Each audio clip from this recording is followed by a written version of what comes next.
Hello everyone, myself Simran Chaudhary and welcome to all about agriculture with Simran. आज हम लोग अपने इकोनॉमिक एंटोमोलॉजी में एक छोटा सा नेक्स्ट टॉपिक करने वाले हैं जिसमें हम इम्पोर्टेंस ऑफ इंसेक्ट देखेंगे। इसमें हम कुछ पॉइंट्स डिस्कस करेंगे जिससे हमें हमारी इकोलॉजी में या हमारे ह्यूमन के लिए, क्रॉप्स के लिए कैसे इंसेक्ट इम्पॉर्टेंट है इस बारे में पता चलेगा। उसके बाद जो है हम इंसेक्ट्स जो हैं, जो कि वीट में इंसेक्ट्स लगते हैं, उनके बारे में पढ़ेंगे और उसके मैनेजमेंट के बारे में पढ़ेंगे। ठीक है, it would be insect and pest management. ठीक है, तो स्टार्ट करते हैं। इंसेक्ट्स जो हैं वो काफ़ी ज़्यादा इम्पॉर्टेंट है हमारी इकोलॉजी के लिए, क्योंकि हमारे एग्रीकल्चर को, ह्यूमन हेल्थ को और नेचुरल रिसोर्सेज को काफ़ी ज़्यादा इन्फ्लुएंस करती है। अभी हम आगे के पॉइंट्स पढ़ेंगे तो हम देखेंगे कि कैसे ये इन्फ्लुएंस करती है। ठीक है, ये जो हमारा इकोसिस्टम है इसमें ये एक बायोलॉजिकल फाउंडेशन क्रिएट करती है। ठीक है, बहुत सारी ऐसे हम पढ़ेंगे अभी, जैसे पॉलिनेशन होता है या फिर न्यूट्रिएंट साइकिल्स हैं।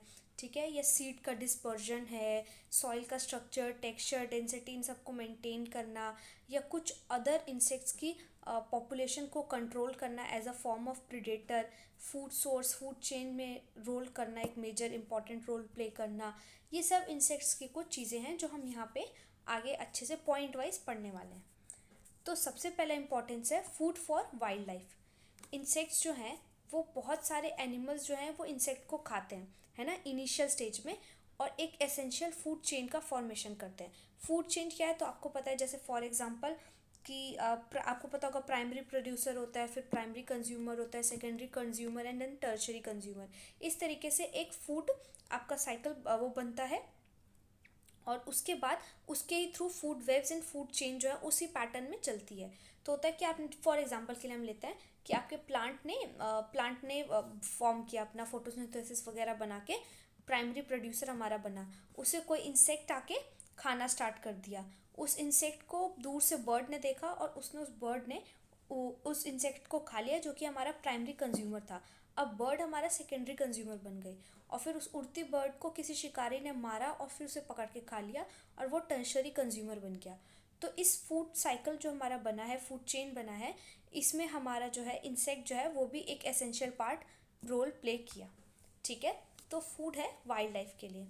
आगे बढ़े तो फॉर एस्थेटिक रूल्स, मतलब काफ़ी ज़्यादा ऑर्नामेंटली कह सकते हैं आप, या फिर ऐसे जैसे फ्लावर्स होते हैं ना, अलग अलग इनकी इंपॉर्टेंस होती है, एस्थेटिक, ऑर्नामेंटल, वैसे ही इंसेक्ट्स की भी होती है। फॉर एग्जांपल बीटल जो है, बहुत सारी जगहों पे बीटल को लकी चार्म माना जाता है, और एक्सपेंसिव भी होते हैं, और उनको जो है ना स्पेशली पकड़ा जाता है, और फिर उनसे नेकलेस या ज्वेलरी बनाई जाती है और उसे एकदम पहना जाता है। ठीक है, तो इसका ये इस तरीके से भी एक अपना इम्पोर्टेंस है। फिर आगे बात करते हैं पॉलिनेशन, जो कि बहुत बहुत बहुत इंपॉर्टेंट है। आप सभी जानते हैं कि हमारी जो 1/3 ऑलमोस्ट वर्ल्ड की जो क्रॉप प्रोडक्शन है ना, वो डायरेक्टली या इनडायरेक्टली डिपेंड करती है इंसेक्ट्स पे फॉर पॉलिनेशन। और अर्थ में जो टोटल जितने भी फ्लावरिंग प्लांट्स हैं उसमें से लगभग 80% में पॉलिनेशन जो है वो इंसेक्ट करता है। ठीक है, कैसे करता है तो इसके अलग अलग मेथड होते हैं। जो सबसे वही होता है सिंपल, कि जैसे एक इंसेक्ट गया, उसने एक फ्लावर के ऊपर बैठा नेक्टर सक करने के लिए, तो उस टाइम पे उसके जो पोलन्स हैं वो उसके जो पैर के वेब्स होते हैं उसमें जो है स्टिक हो जाते हैं, या उसके विंग पे स्टिक हो जाते हैं, या उसकी बैक पे स्टिक हो जाएंगे।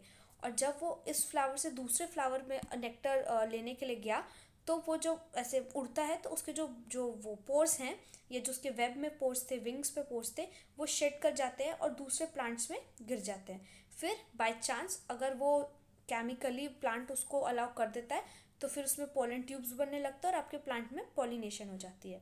ठीक है, क्रॉप जैसे कि कॉफ़ी हो गया, वनीला हो गया, सिट्रस फ्रूट्स, नट्स या वेजिटेबल्स हो गई, इनको पॉलिनेट करती है हमारी honey bee, butterfly, and flies.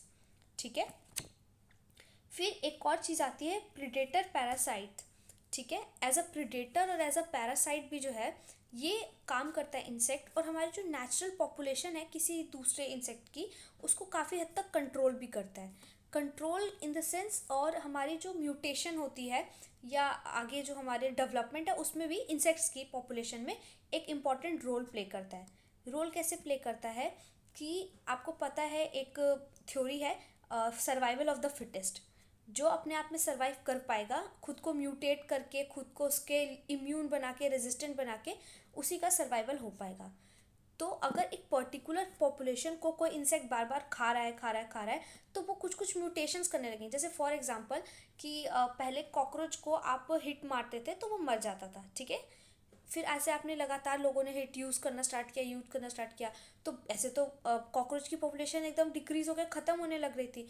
तभी उसमें से कुछ एक आध कॉकरोच में म्यूटेशन एकदम माइन्यूट म्यूटेशन से धीरे धीरे हुआ और उसका जो कोट है वो थोड़ा और ज़्यादा थिक होने लग गया, जिसकी वजह से जो हमारा हम स्प्रे कर रहे हैं अब हिट, तो वो उसको इफ़ेक्ट नहीं कर पा रहा है, वो उससे बच जा रहा है, ठीक है। ये म्यूटेशन छोटा सा था लेकिन काफ़ी बड़ा था।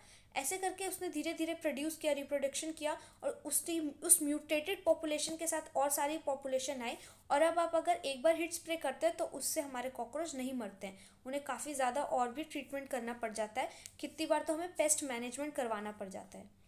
तो ये एक म्यूटेशन हुआ। या इससे और थोड़ा मतलब एक इकोलॉजिकली मॉनिटरिंग कैसे करता है उसका एग्जांपल दें तो आपने अगर बायो पढ़ी होगी 12th की, तो उसमें ये हमारे इवोल्यूशन चैप्टर में था कि मान लीजिए एक पेड़ है, ठीक है, उसके ऊपर आपके छोटे छोटे बीटल्स रहते हैं जो कि पहले रेड कलर के थे, सॉरी पहले वाइट कलर के थे, ठीक है।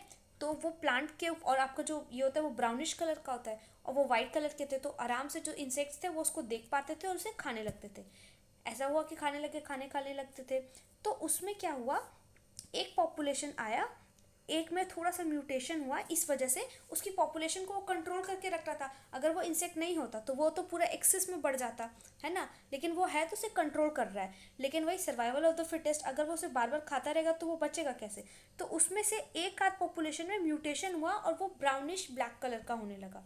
अब इससे क्या हुआ, इंसेक्ट्स आते थे वो उन्हें देख नहीं पाते थे और सिर्फ वाइट वालों को खाते जा रहे थे।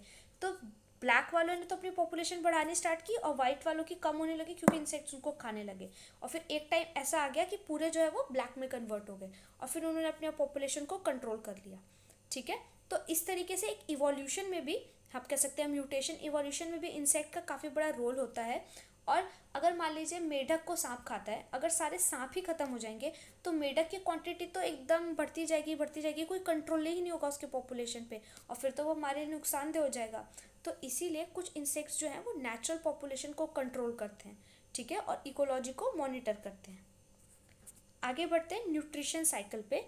तो इंसेक्ट्स और बहुत सारे मतलब आर्थ्रोपोड्स जो हैं वो रिस्पॉन्सिबल है बहुत सारी न्यूट्रिशन साइकिल चलाने के लिए, डिकम्पोजिशन करने के लिए, साथ ही सॉइल में आपका टेक्सचर को इम्प्रूव करने के लिए, एयरेशन को इम्प्रूव करने के लिए, उसमें पोरिसिटी इम्प्रूव करने के लिए।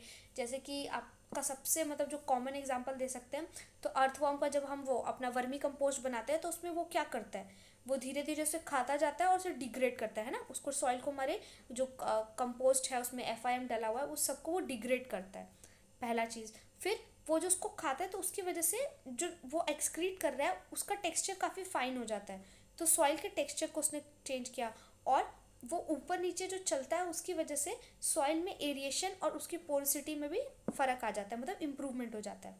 तो इन सब चीज़ों में भी इंसेक्ट्स जो है वो एक अच्छा खासा रोल प्ले करते हैं एज फूड। तो बहुत सारे इंसेक्ट्स जो हैं उन्हें ह्यूमन और क्या कहते हैं, स्पेसिफिकली चाइना आप जानते ही हैं, तो ह्यूमंस एनिमल्स वगैरह जो हैं वो उन्हें खाते हैं। इवन आपका जो फ़िश फूड है वो भी इंसेक्ट्स होते हैं, तो काफ़ी ज़्यादा छोटे वाली जो फिशेज़ होती हैं तो इन्हें एज अ फूड भी यूज़ किया जा सकता है। जैसे कि ग्रास ऑपर होता है, बीटल होता है, सिल्क वॉर्म हो गया, आपके टर्माइट्स हो गए, इनको अलग अलग पार्ट्स ऑफ वर्ल्ड में यूज़ किया जाता है फॉर एज अ फूड। फिर आता है आपका फॉर कमर्शियल प्रोडक्ट्स। तो आप जानते ही हैं जैसे कि अब आपके बीज हो गए, हनी बीज हो गए, फॉर हनी इनका प्रोडक्शन किया जाता है। आपके सिल्क जो होती है सिल्क वॉर्म, ठीक है, उसका भी प्रोडक्शन किया जाता है, सिल्क वॉर्म का मलबरी उस पर सिल्क का प्रोडक्शन लेने के लिए। तो कमर्शियल स्केल पे भी आप देख रहे हैं हम इंसेक्ट का प्रोडक्शन कर रहे हैं बेनिफिट लेने के लिए। और लास्ट मतलब एक पॉइंट है वो है साइंटिफिक रिसर्च। तो जैसे कि आप जानते हैं कि कोई भी एक्सपेरिमेंट जैसे होता है, स्टार्ट करता है तो पहले वो रैट पे या किसी एनिमल पे किया जाता है, उसके बाद फिर वो ह्यूमन पे किया जाता है। उसी तरीके से ड्रोसोफेला हो गया और आपका मॉस्किटो जो हो गया, उन पे भी एक्सपेरिमेंट्स किए जाते हैं, जेनेटिक और टेक्सोलॉजिकल स्टडीज़ को पढ़ने के लिए उनमें रिसर्च किया जाता है। और ड्रोसोफेला तो काफ़ी ज़्यादा इंपॉर्टेंट है इन साइंटिफिक रिसर्च। अगर आपने बायोलॉजी पढ़ी होगी तो आपने देखा होगा कि हमने जब इवोल्यूशन और जेनेटिक्स पढ़ा था तो उसमें ड्रोसोफेला का कितना ज़्यादा इंपॉर्टेंस था साइंटिफिक रिसर्च में। Last but not the least is used as weed killers. जो आपका पैरथीनियम वीड होता है उसको किल करने के लिए बीटल्स और सॉइल बिल्डर तो जैसे कि आपका एंट हो गया, बीटल्स हो गए, या फिर कटवॉर्म के लार्वा हो गए, इन सब को यूज़ किया जाता है पार्थीनियम और बहुत सारे अलग अलग वीड्स को किल करने के लिए। ये इंसेक्ट्स जो हैं ये पर्टिकुलरली उसी वीड की स्मेल लेके उसी को पे ऊपर जाते हैं और उसे कट करके खा लेते हैं। तो ये थे कुछ points, important points regarding importance of insects. इसमें इतना ही था। Thanks for watching.